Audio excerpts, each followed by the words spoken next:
இப்போ ஒரு மரத்தாலான ரஷ்யன் நெஸ்டிங் பொம்மைய கொஞ்சம் மனசுல கற்பனை செஞ்சு பாருங்க.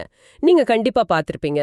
ஒரு பெரிய பொம்மை இருக்கும். அத திறந்தா உள்ள அதை விட சின்னதா இன்னொரு பொம்மை. அத திறந்தா உள்ள இன்னொன்னு. இப்படி உள்ளுக்குள்ள போய்க்கிட்டே இருக்கும். ஆமா, அது ஒரு முடிவே இல்லாத மாதிரி ஒரு ஃபீல் கொடுக்கும். எக்ஸாக்ட்லி. இப்போ இந்த நிமிஷம் அந்த மரப்பொம்மைகளுக்கு பதிலா தூய ஒளியாலையும் முழுமையான பிரக்னியாலையுமான ஒரு நெஸ்டிங் பொம்மையை நினைச்சு பாருங்க. உள்ளே ஒரு ஒளி, அதுக்குள்ள ஒரு ஒளி, அதுக்கு வெளியே ஒரு ஒளி. இந்த ஆழமான தேடலுக்கு உங்களை வரவேற்கிறேன். இன்னைக்கு நாம பேச போற விஷயம் சாதாரணமானது கிடையாது. நிச்சயமா இது உங்களோட சிந்தனை எல்லைகளை முற்றிலுமா உடைக்க போற ஒரு பயணம்னு கூட சொல்லலாம். ஆமா, ஏன்னா நாம இன்னைக்கு அடுக்கடுக்கா பிரிச்சு பார்க்க போறது ஒரு பிரம்மாண்டமான ஆர்கிடெக்சரை. அதாவது நமக்குள்ள இருக்கிற அகவெளி, நமக்கு வெளியே இருக்கிற புறவெளி, இது ரெண்டும் எப்படி ஒன்னோட ஒன்னு இணைஞ்சிருக்கு அப்படிங்கறத புரிஞ்சுக்கிறது தான் இன்னைக்கு நம்ம மிஷன். அந்த ரஷ்யன் நெஸ்டிங் பொம்மை உதாரணம் பாத்தீங்கன்னா இந்த தேடலுக்கு ஒரு அருமையான தொடக்கம். ஏன்னா நாம இன்னைக்கு விவாதிக்க போற மூலப்பொருள் அப்படிப்பட்டது. பல நூறு வருஷங்களுக்கு முன்னாடி எழுதப்பட்டிருந்தாலும் இன்னைக்கு குவாண்டம் பிசிக்ஸும் நவீன உளவியலும் தேடிக்கிட்டு இருக்கிற பல கேள்விகளுக்கு இது பதில் சொல்லுது.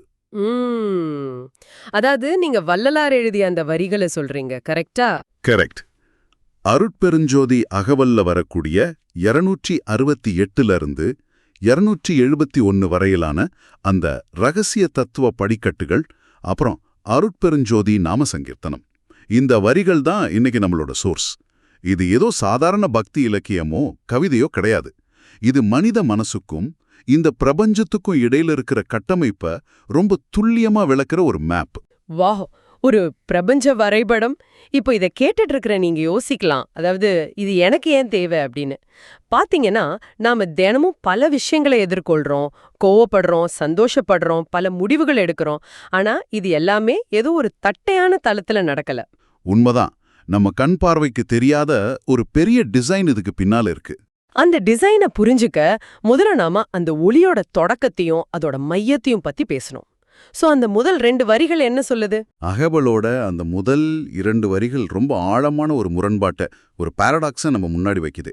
புகழரு மகண்ட அருட்பெருஞ்சோதி, பூரண நடுவால் அருட்பெருஞ்சோதி அப்படின்னு சொல்றார். ஓ, புகழரும் மகண்டம். ஆமா, புகழரு மகண்டம் அப்படிங்கிறது எந்த வார்த்தைகளாலையும் விவரிக்க முடியாத, எல்லையே இல்லாத ஒரு பிரம்மாண்டமான விரிவு, ஒரு இன்ஃபினிட்டி. அதுதான் அகண்டம். ஆனா பாத்தீங்கன்னா அடுத்த வரியிலேயே பூரண நடுவால் அப்படின்னு சொல்றார். அதாவது ஒரு முழுமையான மையம். எக்ஸாக்ட்லி. அந்த எல்லையற்ற ஒளி ஒரு முழுமையான மையமாவும் இருக்கு அப்படின்னு சொல்றாரு. இல்ல, ஒரு நிமிஷம். இங்கதான் எனக்கு ஒரு பெரிய லாஜிக்கல் கேள்வி வருது. இது எப்படி சாத்தியம்? ஒன்னு அகண்டமா, அதாவது எல்லையே இல்லாம விரிஞ்சு கிடக்கணும், இல்லனா அதுக்கு ஒரு மையம் இருக்கணும். உங்க கேள்வி புரியுது. கணக்கிட முடியும். எல்லையே இல்லாத ஒரு பெருவெளிக்கு எப்படி ஒரு நடு இருக்க முடியும்? இது தர்க்க ரீதியா இடிக்குதே. நீங்க கேக்குற இந்த கேள்வி ரொம்ப ரொம்ப இயல்பானது. ஏன்னா நாம எப்பவுமே நீளம், அகலம், உயரம் அப்படிங்கிற ஒரு பிசிக்கல் ஸ்பேஸ்ல வாழ்ந்து பழகிட்டோம். அந்த முப்பரிமாண சிந்தனையிலிருந்து நாம இப்போ கொஞ்சம் வெளியே வரணும். ஓகே, அப்போ பிசிக்கலா இத பார்க்க கூடாது. ஆமா, இங்க வள்ளலார் சொல்ற அகண்டம் அப்படிங்கிறது வெறும் இடம் கிடையாது. அத பிரக்ஞையோட, அதாவது கான்சியஸ்னஸோட விரிவு. எல்லையே இல்லாத ஒரு பெருவெளியில நீங்க எந்த இடத்துல நின்னாலும் சரி, அதுதான் மையம். எந்த இடத்துல நின்னாலும் அதுதான் மையமா?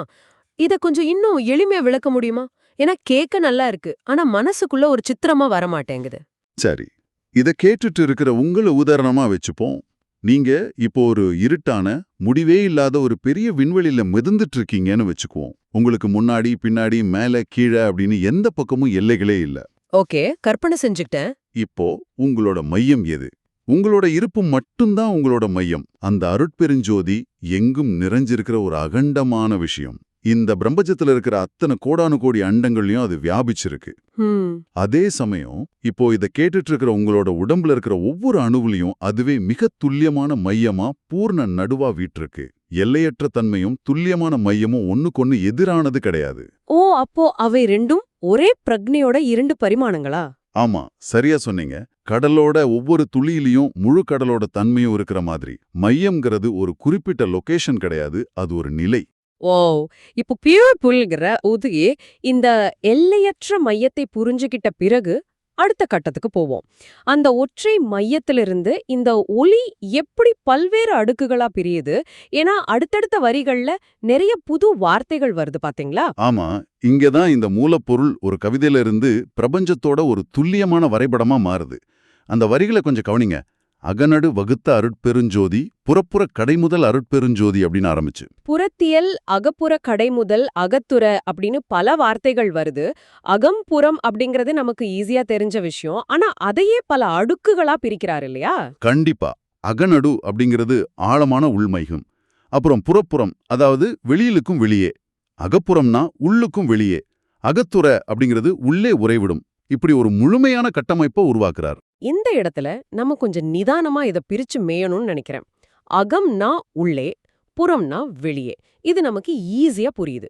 ஒரு மனிதனுக்கு அவனோட உடம்பு புறம், அவனோட எண்ணங்கள் அகம். கரெக்ட். ஆனா இந்த புறப்புறம் அப்புறம் அகப்புறம் அப்படிங்கிற வார்த்தைகளை பார்க்கும்போது தான் எனக்கு ரொம்ப ஆச்சரியமா இருக்கு. இது மனித மனசோட ஆழமான அடுக்குகளை குறிக்குதா? ஏன்னா இதை எப்படி நம்ம சாதாரண வாழ்க்கையோட பொருத்தி பார்க்கறது? இத புரிஞ்சுக்க நம்ம சைக்காலஜியும் பிரபஞ்சவியலையும் ஒண்ணா இணைக்க வேண்டியிருக்கு. இத ஒரு மனிதனோட அன்றாட வாழ்க்கையில இருந்து நான் விளக்குறேன். அது ரொம்ப யூஸ்ஃபுல்லா இருக்கும். இப்போ ஒரு உதாரணம் சொல்றேன். நீங்க ஒரு முக்கியமான மீட்டிங்ல இருக்கீங்க. யாரோ உங்களை ரொம்ப கடுமையா விமர்சனம் பண்றாங்க. நீங்க கோவத்துல சத்தம் போடுறீங்க அல்லது டேபிள தட்டுறீங்க. இந்த செயல் உங்களோட உடம்பு மூலமா வெளியில நடக்குது. ஆமா, அது எல்லார் கண்ணுக்கும் தெரியுது. இதுதான் புறப்புறம். அதாவது முற்றிலும் வெளிப்புறமான பௌதீகமான ஒரு செயல் அல்லது பொருள். எல்லார் கண்ணுக்கும் தெரியக்கூடிய மேட்டர். ஓகே, புறப்புறம்னா நம்ம கண்ணுக்கு தெரியற, காதுக்கு கேக்குற ஆக்ஷன்ஸ். அப்போ அகப்புறம்னா என்ன?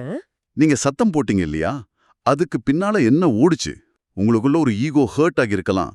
அல்லது நம்மளை இப்படி சொல்லிட்டாங்களே அப்படிங்கிற ஒரு பாதுகாப்பற்ற உணர்வு, ஒரு இன்செக்யூரிட்டி வந்திருக்கலாம். ஆமா, அந்த கோவத்துக்கு பின்னால ஒரு வலி இருக்கும். அந்த உணர்வுகள் வெளியில யாருக்கும் தெரியாது. ஆனா உங்களுக்குள்ள அது ஒரு புயலா அடிச்சிட்டு இருக்கும். இதுதான் அகப்புறம். அதாவது அகத்திலிருந்து உருவாகி புறத்தோட தொடர்பு கொள்ற எண்ணங்களும் உணர்ச்சிகளும் ஆசைகளும். இது அகத்துக்கும் புறத்துக்கும் இடையில இருக்கிற ஒரு பாலம் மாதிரி. வாவ்! அப்போ அகநடோ அல்லது அகத்துற அப்படிங்கிறது இந்த உணர்ச்சிகளுக்கும் கீழே இருக்கிற நம்மளோட உண்மையான ஆன்மாவோட நிலையா? ரொம்ப சரியா பிடிச்சீங்க. அந்த அகநடுவுல கோவமோ பயமோ வலியோ கிடையாது. அது வெறும் தூய சாட்சியா, ஒரு பியோர் விட்னஸா இருக்கிற இடம். இப்போ அந்த அத்தனை அடுக்குகளையும் நீங்க உங்க மனசுக்குள்ள வச்சு பாருங்க. ஆழமான ஆன்மா அகநடு. அதிலிருந்து உருவாகும் எண்ணங்கள் உணர்வுகள் அகப்புறம். அப்புறம் அது உடம்பு மூலியமா வெளிப்படும் செயல்கள் புறப்புறம். இதுதான் நாம முதல்ல பேசின அந்த நெஸ்டிங் பொம்மைகளோட அமைப்பு.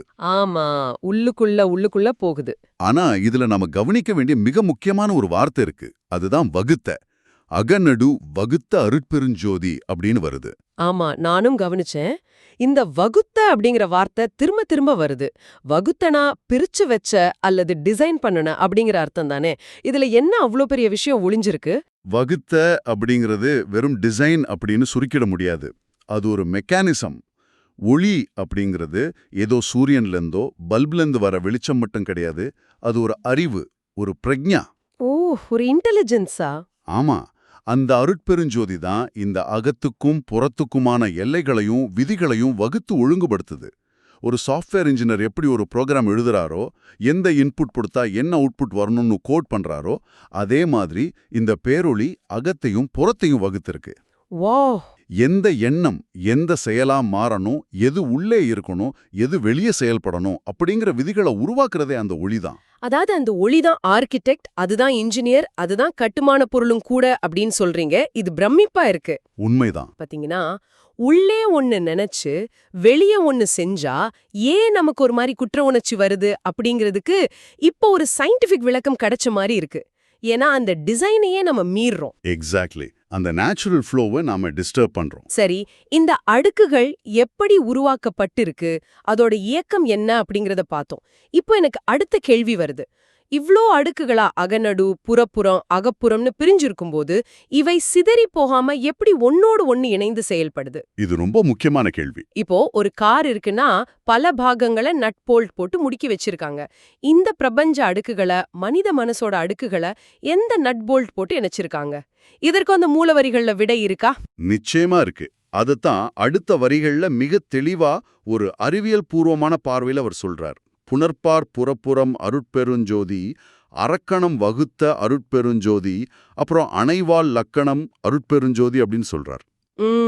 இந்த வார்த்தைகள் கொஞ்சம் கடினமா இருக்கே. இதை எளிமையா பிரிக்கலாம். இங்க 3 முக்கியமான வார்த்தைகள் வருது. புணர்ப்பு, அதாவது இணைப்பு. அணைவாள் இலக்கணம், அதாவது சேர்க்கையால் உருவாகும் தன்மை அல்லது சட்டம். மற்றும் மிக முக்கியமா அரக்கணம். ஓ, அரக்கணம். ஆமா, இந்த அரக்கணம் அப்படிங்கிற வார்த்தை தான் நீங்க கேட்ட அந்த நட்டு போல்ட். இதுதான் அந்த அடுக்குகளை இணைக்கிற ரகசியம். எனக்கு தோன்ற ஒரு விஷயத்த சொல்றேன், கரெக்டான்னு பாருங்க. விண்வெளியில இத்தனை கிரகங்கள், நட்சத்திரங்கள், கேலக்சிகள் இருக்கு. எல்லாமே ஒரு அசுர வேகத்துல சுத்திட்டு இருக்கு. ஆனா ஒன்னோடு ஒண்ணு மோதிக்காம கரெக்டா அதோட பாதையில இயங்குறதுக்கு காரணம் ஈர்ப்பு விசை, அதாவது கிராவிட்டி. ஆமா. பிடிச்சு வச்சிருக்கிற ஒரு பிரபஞ்ச ஈர்ப்பு விசையை குறிக்குதா? நான் சொல்றது கரெக்டா? ஈர்ப்பு விசை அப்படிங்கிற ஒப்புமை ஒரு நல்ல ஆரம்பம்தான். ஏன்னா அது இணைப்பை பத்தி பேசுது. ஆனா நீங்க அதை அப்படியே இங்க பொருத்திட முடியாது. ஏன்? ரெண்டும் ஒண்ணுதானே? இல்ல. ஈர்ப்பு விசைங்கிறது வெறும் பௌதிகமான பிசிக்கல் மேட்டர் சம்பந்தப்பட்ட ஒரு விசை. பெரிய பொருளை நோக்கி சிறிய பொருள் ஈர்க்கப்படும், அவ்வளவுதான். ஆனா வள்ளலார் இங்க சொல்ற அந்த விசைக்கு ஒரு குணாதிசயம் இருக்கு. அதனாலதான் அதை அரக்கணம் அப்படின்னு சொல்றார். ஓ, அறம் பிளஸ் கணம். எக்ஸாக்ட்லி. அறம் அப்படின்னா நன்னெறி, தர்மம், பிரபஞ்ச நீதி. கணம் அப்படின்னா ஒரு நுட்பமான துகள், அதாவது ஒரு பார்ட்டிகிள் அல்லது ஒரு தருணம் அல்லது கனமான ஒரு தன்மை. இத கொஞ்சம் ஆழமா பாப்போம். நீங்க சொல்றத பார்த்தா இது வெறும் இயற்பியல் விதி கிடையாது. இது ஒரு அறம் சார்ந்த கட்டமைப்புங்கிறீங்க. ஆமா. அதாவது குவாண்டம் பிசிக்ஸ்ல எப்படி அடிப்படை துகள்கள் ஒன்னு சேர்ந்து இந்த உலகத்தை உருவாக்குதோ அது மாதிரி அறம் அப்படிங்கிற ஒரு துகள் தான் இந்த பிரபஞ்சத்தையே ஒன்னு சேர்த்து பிடிச்சு வச்சிருக்கான். வாவ், இதை விட சிறப்பா இதை விளக்க முடியாது. இந்த பிரபஞ்ச கட்டமைப்போட அடிப்படை டிசைன்லயே அறம் இருக்கு. ஒரு மனிதனோட உள்ளெண்ணங்களுக்கும், அதாவது அவனோட அகப்புறத்துக்கும், அவனோட வெளிச்செயல்களுக்கும், அதாவது புறப்புறத்துக்கும் இடையில இருக்கிற தொடர்பை ஒரு ஈர்ப்பு விசை பிடிச்சு வச்சிருக்கனா? அந்த விசை அறத்தால ஆனது. ஆனா அதனாலதான் நீங்க உள்ள ஒண்ணு நினைச்சிட்டு வெளியே அதுக்கு சம்பந்தமே இல்லாம தப்பா ஒரு காரியம் செய்யும்போது உங்களுக்குள்ள ஒரு மன உளைச்சல் வருது, பயங்கரமான ஸ்ட்ரெஸ் வருது. ஏன்? ஏன்னா என்னோட புணர்ப்பு சிதையுது. கரெக்ட். உங்களோட புணர்ப்பு அல்லது அணைவு சிதைஞ்சு போகுது. உங்களை இணைச்சு வச்சிருக்கிற அந்த அறத்தின் கட்டமைப்பு உடையுது. அதனாலதான் அந்த பெயின் வருது. இது ரொம்ப ரொம்ப சுவாரஸ்யமா இருக்கு. ஏன்னா நாம பொதுவா அறம், தர்மம் அல்லது நியாயம் அப்படிங்கறதெல்லாம் மனிதர்களா சேர்ந்து உருவாக்கிக்கிட்ட சமூக விதிகள்னு தான் நினைச்சிட்டு இருக்கோம். யாரோ பெரியவங்க சொல்லி வச்சாங்க, நாம ஃபாலோ பண்றோம் அப்படின்னு ஒரு மித் இருக்கு. அதுதான் தப்பு. ஆனா நீங்க சொல்றத பார்த்தா அறம் அப்படிங்கிறது சமூக விதி கிடையாது, அது பிரபஞ்ச விதி. அது கிராவிட்டி மாதிரி ஒரு நேச்சுரல் லா. ஆமா. அதனாலதான் அரக்கணம் வகுத்த அப்படின்னு அவர் அழுத்தமா சொல்றார். அதாவது ஒவ்வொரு அணுவிலும் அறத்தை ஒரு இலக்கணமாக, சட்டமாக இந்த ஒளி வகுத்திருக்கு. அதனால அருட்பெருஞ்சோதி அப்படிங்கிறது கண்ண கூசுற ஏதோ ஒரு வெளிச்சம் மட்டும் கிடையாது. அது ஒரு கருணைமிக்க, நியாயமான, மிக துல்லியமான, அறிவார்ந்த ஒளி. அந்த ஒளிதான் இந்த நெஸ்டிங் பொம்மைகளோட ஒவ்வொரு அடுக்கையும் டிசைன் பண்ணி அதை அறம் அப்படிங்கிற பசையால ஒட்டி வச்சிருக்கு. இல்ல.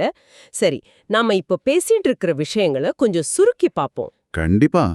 விவரிக்கவே முடியாத, எல்லையே இல்லாத ஒரு அகண்டத்துல இது தொடங்குது. அந்த அகண்டமே ஒவ்வொரு அணுவுக்குள்ளேயும் பூரண நடுவா ஒரு துல்லியமான மையமா இருக்கு.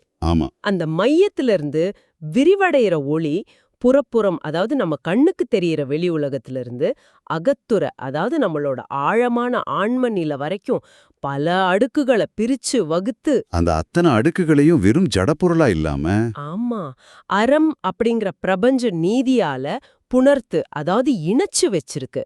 இதுதான் அருட்பெருஞ்சோதி அகவல்ல ஒளிஞ்சிருக்கிற அந்த ரகசிய படிக்கட்டுகள்.